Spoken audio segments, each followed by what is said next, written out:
Hello everyone, my name is Evie Lupine. Welcome back to my channel, and today I have another video for you all. Today we are following up our previous conversation from earlier this week about body writing and getting into an area that I couldn't quite cover in that video, which is body painting. Now, when I was doing my research for that video for body writing, I was able to find a few kink specific resources that talked about it. But when I looked up body painting, apparently it's all porn. And there's nothing wrong with that. It was just like really unexpected. I had no idea that this was like a whole niche unto itself, because I've done a lot of body painting as like non-sexual play in dungeons, and I guess my brain hadn't really worked out that it could also be an area of porn because I'm asexual and I guess rule 34 of the internet. So fun little tidbit about body painting there. But unfortunately this means I wasn't really able to find any educational resources for this outside of FetLife, which means that my information here is going to be based primarily on my own personal experience. So take everything I say here with a grain of salt. There's going to be a chance that I miss something or miss some like big hot tips or tricks. This is just going to be a general overview, but if you do have any of your own resources or information you'd like to share, you can always put that down in the comment section below. But what is body painting and how is it different from the body writing that we've already discussed? Well, with body writing, it does tend to be focused pretty narrowly on the language that is being used. It's about the act of writing and the phrases left behind. Whereas with body painting, it's pretty much in the name. It's painting on the body. And that can usually mean focusing more on the overall visual spectacle, more so than getting bogged down in the specific language. Body writing would be something like writing dirty little slut on your partner's leg, whereas painting is more about using something overall as a canvas and maybe like painting a sunset on your partner's leg rather than spelling out the word sunset. There can definitely be overlap there, and as well, body painting does have quite a bit of usage in the general vanilla world, so context is important. You might see people who are doing body painting at a carnival, at a pride parade, or on a naked bike ride, and though it might seem similar to something you would see in a dungeon, it has a different context to it, and there can be that overlap with vanilla activities. Even things like face painting, which is a pretty common mundane activity to see at, say, an amusement park, can also be used in a BDSM setting. But if you are doing this in a kink capacity, and it's not about writing humiliating words on somebody's body or having a remindership of being owned, what does one do that actually makes body painting a kink activity?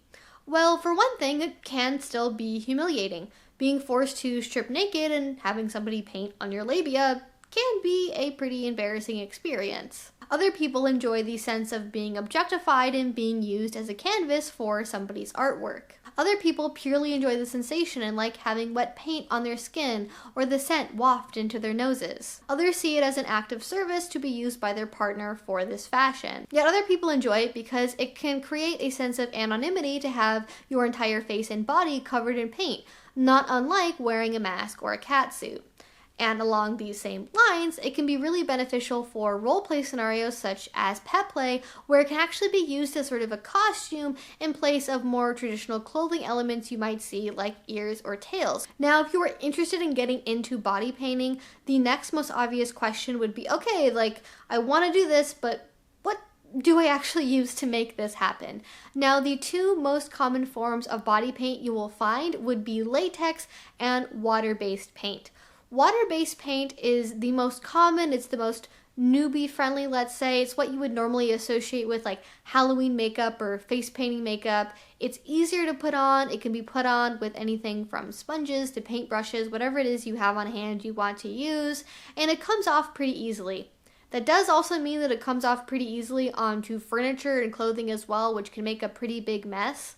It also doesn't necessarily have as many irritants in it or potential allergens as some other forms of paint might have. And it is pretty easy to remove when it does come time to take off the paint using a simple oil-based remover, rinsing with soap and water, and patting yourself dry. Latex paint is the second of the two options, and it is usually considered more advanced. It can be difficult to work with, but with experienced hands, it can create some pretty amazing art. It can actually even be used as a replacement for garments. And though it's not the same as wearing a purpose-made like latex catsuit, you can go head to toe with it. But some of the things that are great about latex paint is also its downfall. Latex paint can be used for amazing results, but latex allergies are also really common. Latex paint is also less easy to come off as water-based paint, so it's not going to get onto furniture or clothing once it's been put on the skin. However, if you are doing something that's completely head to toe, it can trap in heat. So if you're doing this in hot weather, if the person is dehydrated, that can make latex paint a little bit riskier to work with. And also, when you are doing latex paint, you want the area of body you're doing the latex paint on to be hairless, because how you remove the latex paint is you actually peel it off. And that can be really rewarding to, peel it off the skin. It's very ASMR inducing. But if you're trying to take hair along with it, it's basically like doing the worst sugaring or waxing ever. Now, if you want to try body paint for yourself, it might be really tempting to go out and grab whatever craft acrylic paint you have lying around the house. Please don't. Acrylic paint is not meant to be used on the surface of the skin, which means when it's used there, it's more likely to have irritants, fragrances, more likely to cause an allergic reaction, is more likely to stain the skin. Also, when it dries down like really itchy and flaky, and it's just not comfortable to have on for long periods of time. So if you want to have the full-on, real deal effect, latex or water-based paint is going to be how you do that. That being said though, there is room for a little bit of risk-aware consensual kink. If you want to, say, give your little finger paints and have them paint themselves in the whole room that they're in, you can go ahead and do that. I have also used washable markers on myself. I have used the Crayola washable paint pens before. Those are some of my favorite things to work with because they're so easy to use and I think they leave really amazing effects on the skin.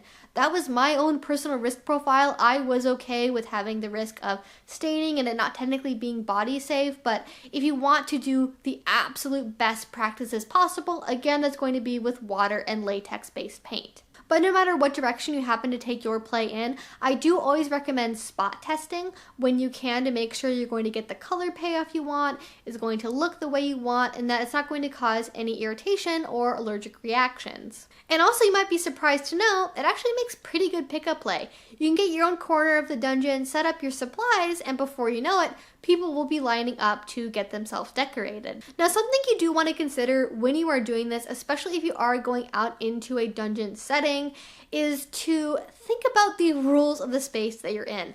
A lot of places ban things like glitter, paint, and wax because it can get all over the furniture and make a really big mess. And even if your space does allow for paint to be used, please be a courteous community member, bring your own drop cloths, bring your own cleaning supplies so you're really containing the mess as much as possible. Also be aware, are there showering spaces?